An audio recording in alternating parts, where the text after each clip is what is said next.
Okay, we got 5 minutes on this one, and 5 minutes 53 seconds. But yeah, this is very funny because they say literally everything is scared of something and runs towards something. Like it's as they say, was it this book, Conversations with God or whatever, that everyone acts out of love and fear, and both of them are either towards something or running from something. So, and funny thing is that I noticed that sometimes not having either is like very dangerous because I don't have fear of my social status because it's non-existent, and uh, yeah, because you can literally um, excuse yourself out of any situation because I remember I had this kind of program running in during my university, and rookie kind of psychologist was talking to me, and we were talking very civil kind of way, and she was recording everything, and she was so happy to have her first client and everything, and she said, okay, nice, you have goals, you know where to be, you have a very purposeful life, you have very fulfilling kind of path towards what you want in life and stuff like that. And I know this is very kind of stupid question to ask someone like you, but do you ever feel like you want to die? Because our program focuses on suicide and stuff like that. And I don't even remember. I even blinked for a second. I said, yeah, I always wanted to die.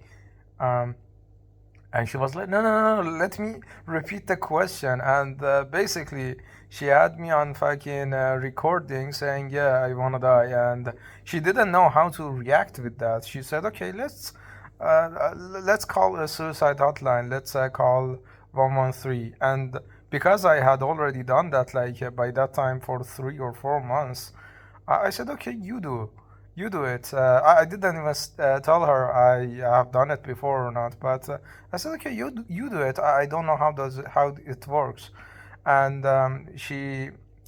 I could tell she cared, and was at the same time shocked, but kept her composure because it was kind of professional thing to do as well. And I felt kind of bad putting her in that situation, but low-key I was amused by the stupidity of like the whole situation, the absurdity of the whole situation.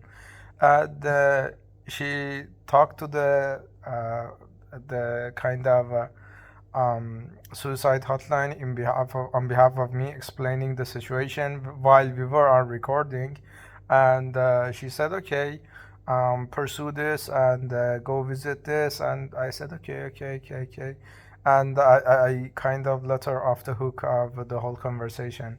And a week later, this is very funny.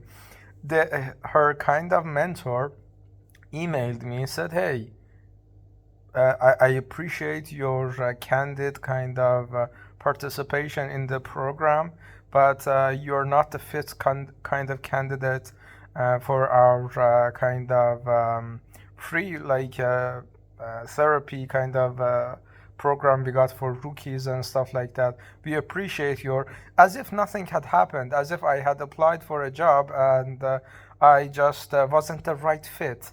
And that's very funny to me, but yeah, it reminded me that how